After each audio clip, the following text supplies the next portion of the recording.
Olá, seja muito bem-vindo novamente ao nosso canal Escola Sabatina Online, um canal voltado para o estudo sistemático da lição da Escola Sabatina. Nós estamos no terceiro trimestre estudando a lição de número 5. Convido você para a gente recapitular mais uma vez um dia específico da lição. No caso, hoje vamos estar estudando quinta-feira. Então, pega a sua lição na mão e vamos estudar milagres à margem do lago. O tema de hoje, meu querido, minha querida, meu amigo, compartilha já com a sua classe com a Sabatina para você ficar ligado nessa lição que é muito importante e ajuda o nosso conteúdo, a palavra de Deus, a ser amplamente divulgado aqui no YouTube, tá bom? Um tipo diferente de Messias. Como você pode ver aqui na lição, nós vamos estar abordando, a lição de quinta-feira, ela retrata dois paradoxos diferentes. Mostra um Jesus que atingia a necessidade das pessoas que estavam à sua volta. Óbvio que a lição ela entra no contexto de quando Jesus estava à beira do lago, ali na volta do Mar da Galileia, pregando, ensinando e literalmente convertendo vidas e corações. E com isso, quando Jesus passava, é o efeito de Jesus, do método de Jesus. Era fazer com que as pessoas largassem tudo o que estavam fazendo e fossem e o seguissem. Então Jesus, durante a sua trajetória, a sua caminhada, ia se acrescentando muitos e muitos seguidores, não só os discípulos, mas seguidores da sua mensagem, da sua palavra, dos seus ensinamentos. E com isso, certo momento surge no contexto da lição um problema. Certo momento Jesus estava pregando e falando e já era tarde, horas avançadas. E isso começou a gerar um conflito com os discípulos, porque viram que se essas pessoas não fossem embora ou mandassem elas se retirar, eles não teriam como manter aquelas pessoas ali, que era muita gente, não teria alimento suficiente para todas. E aí se tornou uma incógnita, o que nós faremos? E eles foram falar com Jesus. E eu acho interessante para a gente ter uma visão mais clara a respeito disso, olha o que o texto sugere em Marcos capítulo 6, verso 35 a 38. Como já era bastante tarde, os discípulos se aproximaram de Jesus e disseram: Este lugar é deserto e já é bastante tarde, mande que as pessoas vão embora, para que indo pelos campos ao redor, pelas aldeias, comprem para si o que comer. Jesus, porém, lhes disse: Deem vocês mesmos de comer a elas.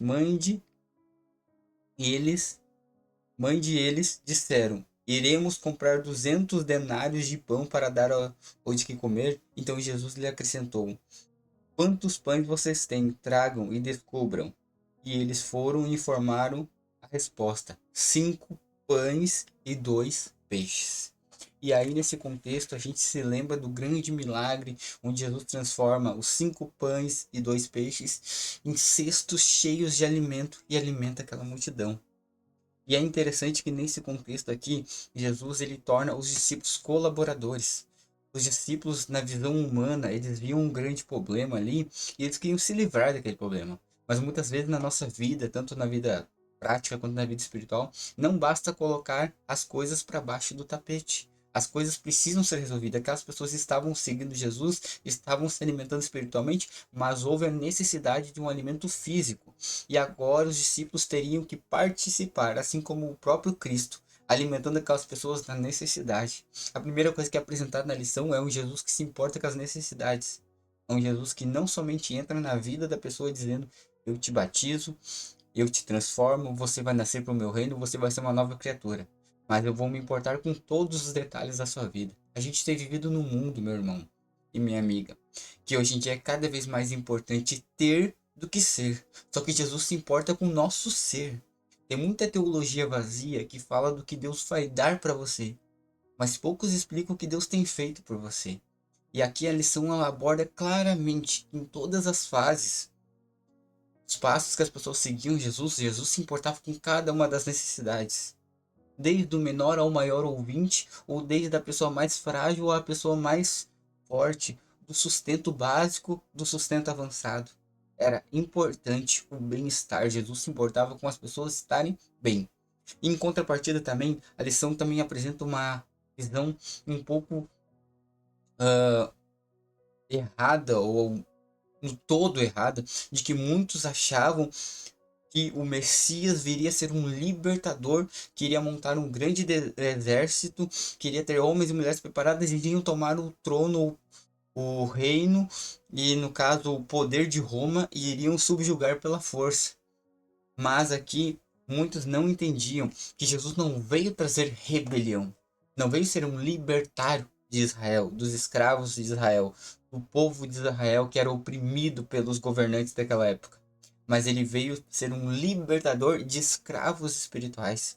E por muito tempo os próprios discípulos se debatiam nisso, porque muitos ainda sempre esperavam um Jesus que fosse fazer algo que fosse mudar todo o jogo político e toda aquela situação iria sentar num trono físico. Eles esperavam que Jesus tomasse essa posição. Em muitos aspectos, quando Jesus confrontava os seus opositores e falava a respeito do reino de Deus, muitos ainda não entendiam, achavam que não, Jesus vai fazer algo aqui, vai começar aqui.